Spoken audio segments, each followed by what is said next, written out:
I'm Rick Powell. I've been living in Volcán for, well, in June 1st to be 2 years.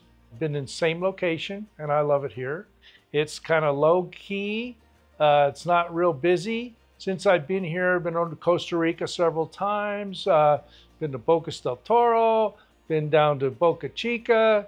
3 weeks ago, got back from Argentina. I was there for 16 days. I had a great time over there, and but I'll be continuing to travel. But I love it here in Panama. My wife had died about 5 or 6 years ago back in the States, and I sold my practice. I was a chiropractor and a functional medicine doctor, and decided I needed a new gig. So I learned and became a school bus driver for a couple years, and then decided I have a cousin that was actually affiliated with, took the Jackie's online course, signed up for that. He never did come down here, but he said, you might want to check this out. So I researched it, checked it out, came down in March of 2 years ago and did the tour. And when I got to Volcán, I said, man, this feels like home to me. So I came here and I came back in June 1st and flew into David and stayed at a hotel for about a week till I found that the landlord was having a rental up here. And he had somebody come down and give me a ride back up here. And I visited the place and I said, I'll take it.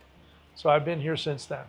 I'm living in, it's a cluster of about 7 apartments that are right next to each other right here in Volcán.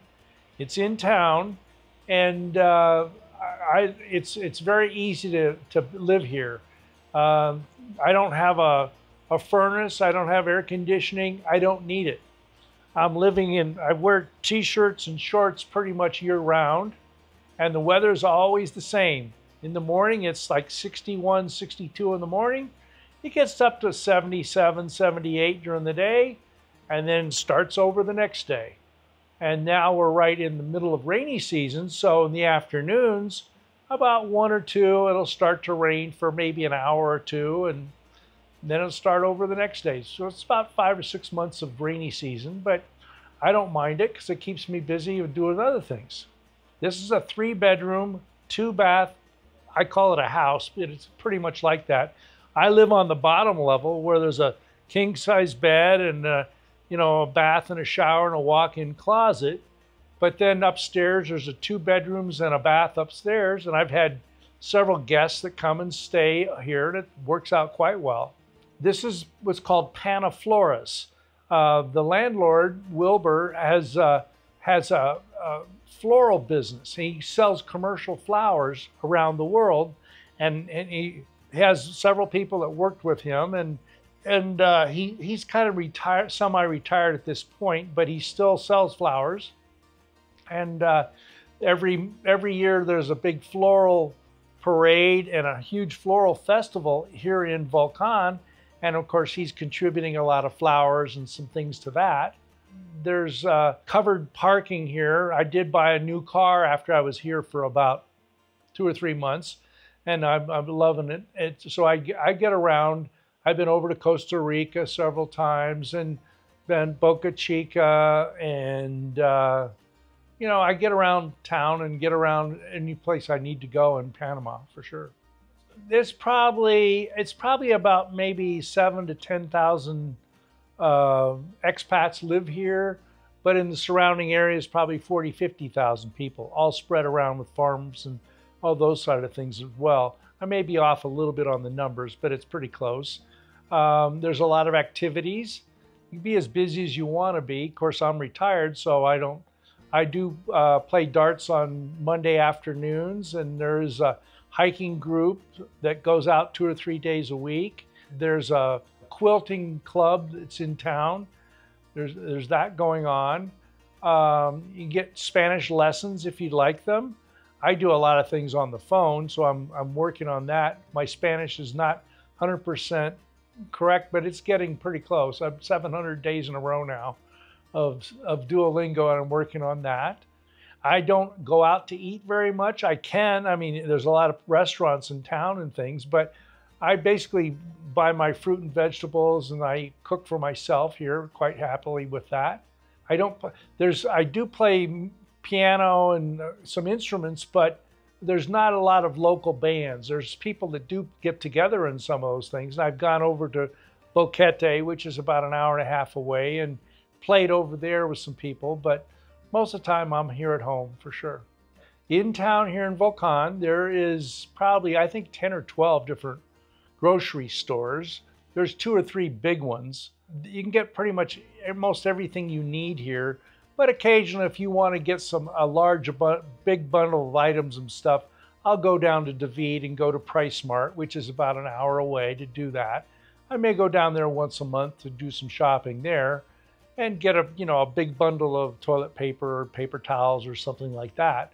But most of the things you can find everything you need up here in Volcán. There is a hospital in town. I'm going to be getting my knee replaced in about a couple weeks, and I had to get an x-ray series done for my knee.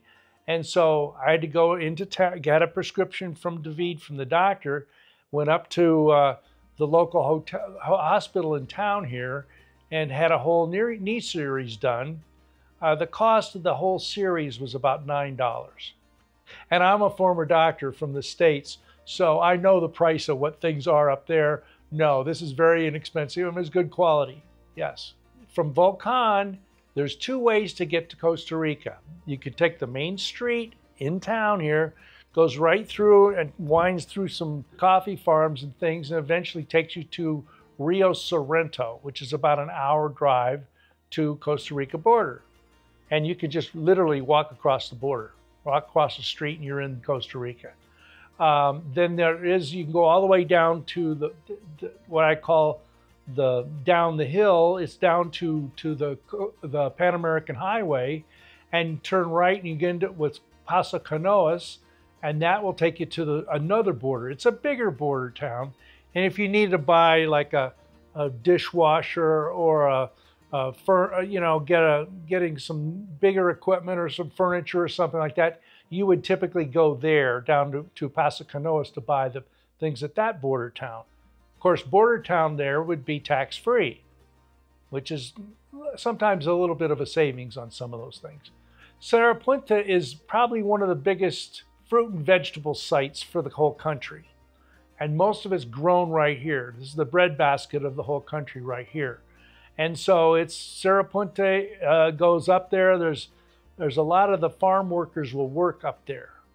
And you'll see pickup trucks full of guys working up there and going up there and working on the fields, pretty much all by hand, because there's no tractors that's going to take you up those high hills. We'll see some of that tomorrow.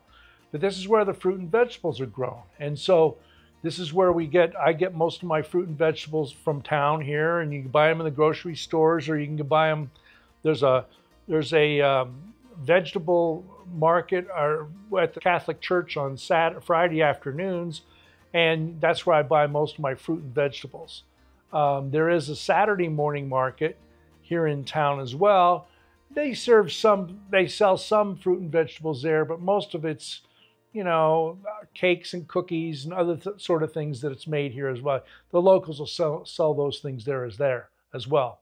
But most of the time it's, right up there, up the mountain from here. Guadalupe is the top of the mountain, the end of the road from going up past Cerro Punta.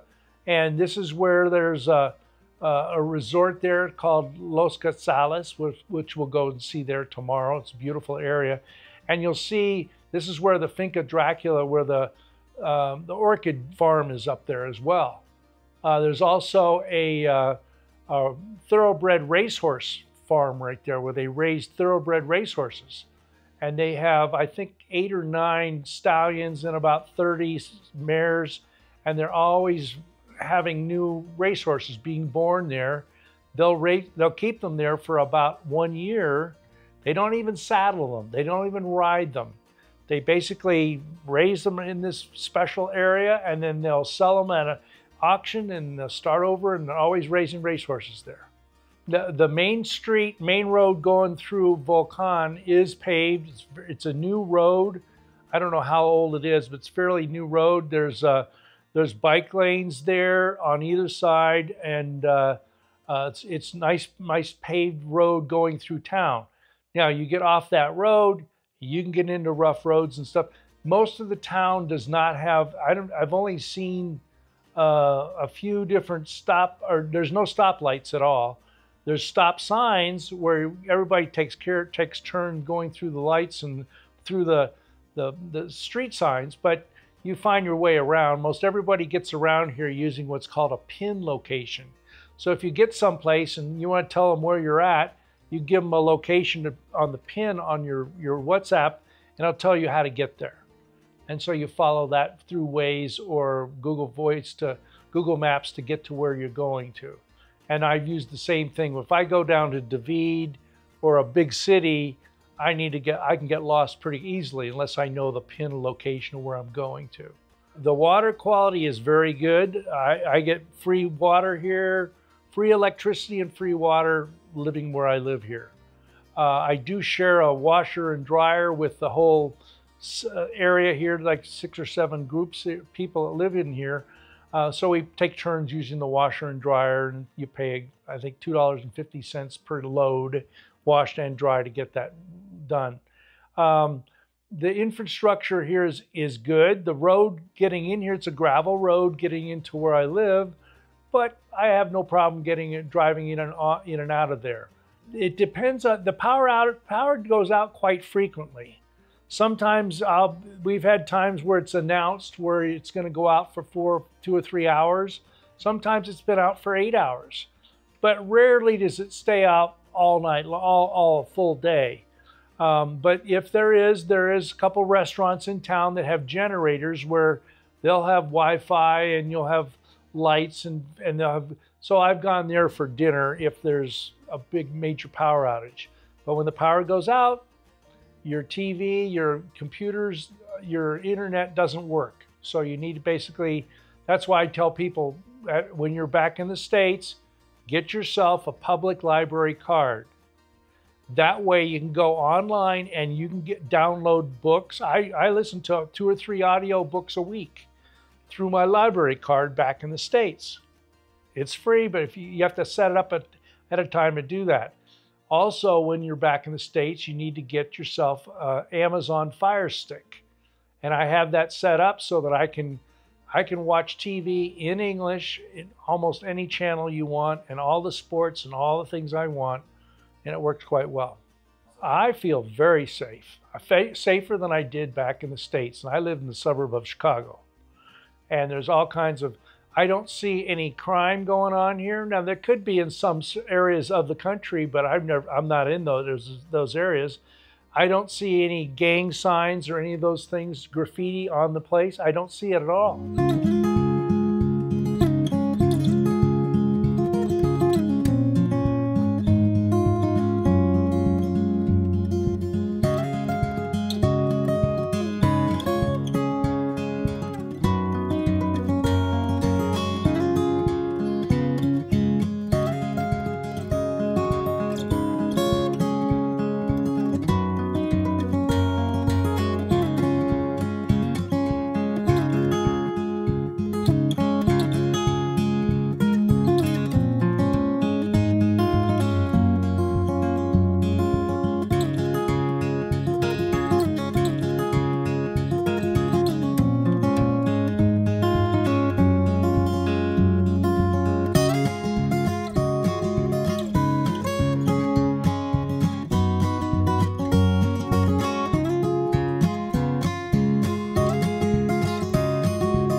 I'm a chiropractor and a functional medicine doctor. I run labs, blood tests, and laboratory work on myself here in town. I don't need a prescription to do that. I just go in and tell them these are the labs I need to be ordered. I get a full comprehensive blood chemistry and urinalysis for probably about $160. I do that every 6 months. And I interpret it myself because I know how to do all that. But yeah, you can get all those things done very inexpensively here. And I go down to David. There's a good dentist in town in David, young man, but he's thoroughly trained for the U.S. training on that. So he has his own clinic. I had to get a crown put on my tooth that I thought I broke it. And so he told me it was a crown that I need to have replaced. He did it himself in his office. He had a 3D printer and created the crown, had it installed the next day for $160. Good dentist. I mean, it's as good as quality of dentistry I've seen in the States. I generally get my teeth cleaned every 3 to 4 months for $62. Very happy with that. I'm getting my knee replaced. Now, I do have what's called Medicare Advantage plans, which will take care of an emergency. If I fell down the stairs and broke my leg, that's what's called an acute condition. Well, this knee is 70 years old, and it's going to need a replacement, and it's not an acute condition. It's a chronic condition. Medicare Advantage won't pay for that. So I'm getting my knee totally replaced, $16,000 here in David. It's at Cherokee Hospital, very good quality, good service. I've interviewed the doctors, good experience, good quality care with that. I'm not a problem with that. But the physical therapy, I'll have that done here in town. And that physical therapy, she will come to my house. She'll work with me here on my own for like $30 a visit in the house. And then I'll be able to, when I get to the point where I can drive, I'll go to her office in town for $20. Yes. Speaking of power outage, we just had it. I grew up in a small town in Iowa, and everybody would give you the high side, give you a thumbs up. It's the same thing here. Everybody's very friendly, very open, got a smile on their face. I've not found anybody, I've never seen anger here. Well, like I say, you can be as busy as you want to be. I play, like I say, I play darts, I play pickleball, there's hiking groups, there's things of that sort to do. But there's people that always seem to have some kind of a party. You know, so for instance, at New Year's, we went to friends of mine's house. We were there for several hours and watched the fireworks go off. And but every time everyone has a party, it's kind of a potluck situation. People will bring something, they'll make it home, and they'll bring it to the party, and this will go on for several hours. But nobody seems to go home at like 10 or 11 at night. It just gets dark, so they typically wind things down about 6 or 7. And when it gets dark here, so there's parties and friends, people all over the place. Yeah, I have no problem with meeting people, and I have a great time seeing friends. You know, I probably have, I don't know, 500-600 people that I've known, and I can call them up on my phone and say, what's going on here, what's happening there. And yeah, it's people are always friendly and meeting new people. I went to the veggie market today, and there was a new couple there today. They're from New Jersey. But they moved to town, and they're here in town now. For sure, there's always new people coming around. I have no problem learning Spanish. I spend probably an hour or two every morning learning Duolingo and doing an app to learn my Spanish, and I practice that every day. I have no problem talking with the people at the grocery store and talking to a local person and ask them a question. I can get by. Is it perfect? No, but I'm having fun doing it. I enjoy it. They like to practice their English too, so it's there we go.